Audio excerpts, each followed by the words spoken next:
ቀለበት እኮ አስሮልሽ እኮ እሺ ብለሽ ተቀብለሻል። አይሚ እንድትወጣ አድርጊ በእናትሽ። ጾም ነው።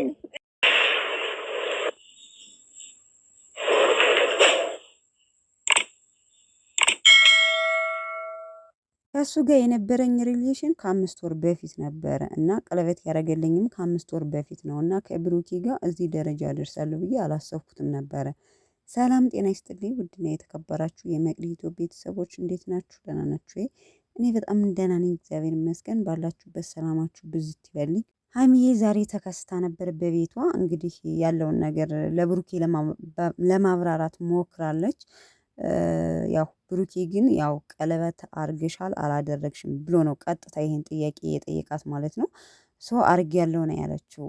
በነገራችን ላይ እንደዚህ አይነት አጋጣሚ እንደዚህ አይነት ነገር በጣም ያጋጥማል ማለት ይሄ ምናልባት ብዙዎቻችን ፕራንክ ነው ምናምን እያልን እንትን እንላለን። ግን 100% በቃ ከስንቱ ማለት የሆነ ሪሌሽን አድርጋችሁ የሆነ ሰው ጋር ትቀራረቡና ቤስት ፍሬንድ ምናምን ከሆናችሁ በኋላ ሞር ደግሞ ወደዛኛው ታደራላችሁ። ልባችሁ ወደዛኛው ሲሄድ ከዛ ጋር ያለውን ሪሌሽን ትተውትና ወደዚህኛው ነው የምታደሩት ማለት ነው። እና ይሄ በእውነተኛ ታሪክ በጣም በተደጋጋሚ ይፈጠራል።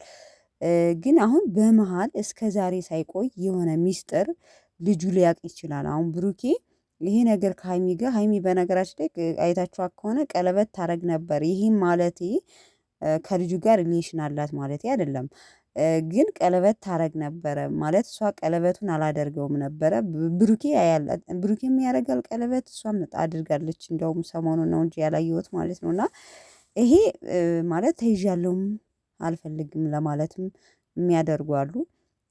እና ይሄ ነገር ቢፈጠር ብሩኬ እስካሁን የማያውቅበት ምክንያት ምንም ነገር የለም። እሷም አትደብቀውም። ግን ይሄ ነገር በጣም በተደጋጋሚ ይፈጠራል። በራሳችሁ ራሱ አሁን ለምሳሌ ላይፍ ላይ ራሱ ማለት ነው በሚዲያ ራሱ የሆነ ሰው ታወሩና ምናምን እሺ ትባባሉና ከዛ ደግሞ የሆነ ያኛው እንትን ሲልባችሁ በአዲስ ከዚህኛው ጋር ህይወት ጋር ስትጀምሩ ሌላ ሰው ጋር ስታወሩ ምናምን ወደዚህኛው የምትገለበጡበት አጋጣሚ የለም። እና ይሄ ነገር በጣም ይፈጠራል እውነት ለመናገርና በዚሁ አጋጣሚ በጣም አስተማሪ ነገር ነው። ሶ ብሩኬ ያላት ማለት ነው በጥቅሉ ቀለበት አርገሻል አላደረግሽም፣ እሱ አርጌያለሁ፣ ሶ ሄደሽ ይቅርታ ማለት አለብሽ። ምክንያቱም ከእሱ ጋር ሪሌሽን ጀምረሽ እኔ ጋር ህይወት የምትቀጥዩ ምን ብለሽ ነው? ምክንያቱም እሱን እየጎዳሽ ነው ያለሽ። ምክንያቱም ይሄ ነገር ብሩኬ እያለ ያለው በሴትም እንዲደረግ አይፈልግም። ወንድም እንደዛው እስከሆነ ድረስ ከሱ እሺ ብለሽ ቃል ገብተሽ እስከሆነ ድረስ እንዴት ከኔ ጋር ይቅርታ ትቀጥያለሽ? እሱን እየጎዳሽ እሱን ይቅርታ ማለት አለብሽ። እንዴት ነው የምታስቢው? ትክክለኛ አመላለስ ነው የብሩኬ ማለት ነው። ይሄ ነገር አሁን ለምሳሌ ቢደረግ ማለት እናንተ አሁን ብሩኬ ተረጋጋ ወይም ፕራንክ ነው፣ ኮሜንታተሮች ፕራንክ እንደሆነ ሁላችንም እናውቃለን። ግድ ነው ማለት ምክንያቱም ሀይሚ እንደዚህ ታደርገዋለች ብለን ስለማናስብ 100% ድምድም አድርገናል ማለት ነው። ደግሞም ሲጀመር አታረገውም። ብታረገውም ደግሞ ከባክግራውንድ የነበረውን ህይወቷን ብሩኬ የማያውቅበት ምክንያት ምንም ነገር የለም እስካሁን ማለት ነው። ግን አንድ ነገር ማለት የምፈልገው ተመልካች ከካሜራ ጀርባ ከዩቲዩብ ጀርባ ሁሉም የራሱ ህይወት ሊኖረው ይችላል። ሀይሚና ብሩኬን በጣም ስለምንወዳቸው ሚዲያ ላይ ፍቅር ሆነው ስለሚመጡ ብቻ ግዴታ ከኋላ ሌላ ነገር ታሪክ የለም ማለት አይቻልም። ምክንያቱም ራሳቸው ናቸው የሚያውቁት። ሀይሚም ከዚህ በፊት ተናግራለች። ሁሉም ሚዲያ ላይ ይወጣም ማለት አይደለም። ብዙ ነገር አለ። ስንጣላም ምንም ስንል ብዙና አናወጣውም። ሚዲያ ላይ መውጣት ያለበትን ብቻ ነው የሚወጣው እና ሚዲያ ላይ በፍቅር ሆነው ስናያቸው ብቻ ግዴታ ወደፊት እንትን ይላሉ። ብቻ ተመልካች እንዲለያዩ አንፈልግም። ግን ደግሞ አንዳንዴ ማሰብ አለብን። ገብቷችኋል? ለስራ ነው ይሄ ሆን ተብሎ ስራ እየተሰራ እስከሆነ ድረስ ብዙ ነገር ይደረጋል እና በጥቅሉ ከካሜራ ጀርባ ብዙ ነገር ሊኖር ይችላል ለማለት ፈልጌ ነው።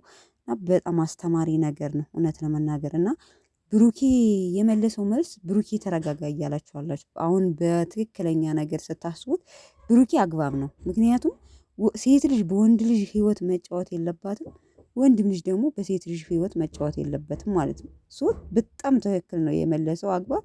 ይቅርታ መጠየቅ አለብሽ። አዎ ከሱ ፍቅረኛ ቀለበት አስሮላት ተንበርክኮ አስሮልሽ ከሆነ እንዴት አንቺ የእሱን ላይፍ እንዳልተደረገ ምንም እንዳልተደረገልሽ እሺ ብለሽ በሰዓቱ ምንም እንዳልተደረገልሽ አስመስለሽ ከኔ ጋር የምትቀጥዩ ምን አይነት አስተሳሰብ ነው ያለሽ ብሎ ነው ሲናገራት የነበረው ማለት ነው። እና በጣም ትክክል ነው። አዎ መደረግ የለበትም። አሁን እንዳውም ብዙ ልጆች ሀይሚ እንዴት በሰው ልጅ ህይወት እንዴት ታደርጊያለሽ? አሁን ለብሩኬ እንዲህ አድርገው ቢሆን ሀይሚን እናብድባታለን፣ እርግጠኛ ነኝ ተመልካች ማለት ነው። ለምን በሰው ልጅ ህይወት እንዲህ ብለሽ እንዴት ትጫወቻለሽ ብለን። ምክንያቱም የዛ ልጅም ህይወት ለምን እንትን ይባላል? ገብቷችኋል? ሶ የብሩኬ መልስ አግባብ ነው ብዬ ነው የምገምተው። ሁላችንም በመጠኑ በቃ ካልፈለግሽው ከመጀመሪያው ቀለበት አልቀበልም ብለሽ ማሰናበት። ከዛ ውጭ ግን ጓደኛዬ ነህ እሷ እያለች ያለችው በመሀል ክፍተት ተፈጥሮ ስለነበረ ማለት ምንም አይነት ቴክስት ምንም ስለማናወራ ስለነበረ እኔ ረስቶኛል ብዬ ነው ብዬ ያሰብኩት። እንደዛ ብሎ ነገር የለም። ግን ይሄ ዙሮ አስተማሪ ነው እንጂ እውነተኛ እውነት አይደለም።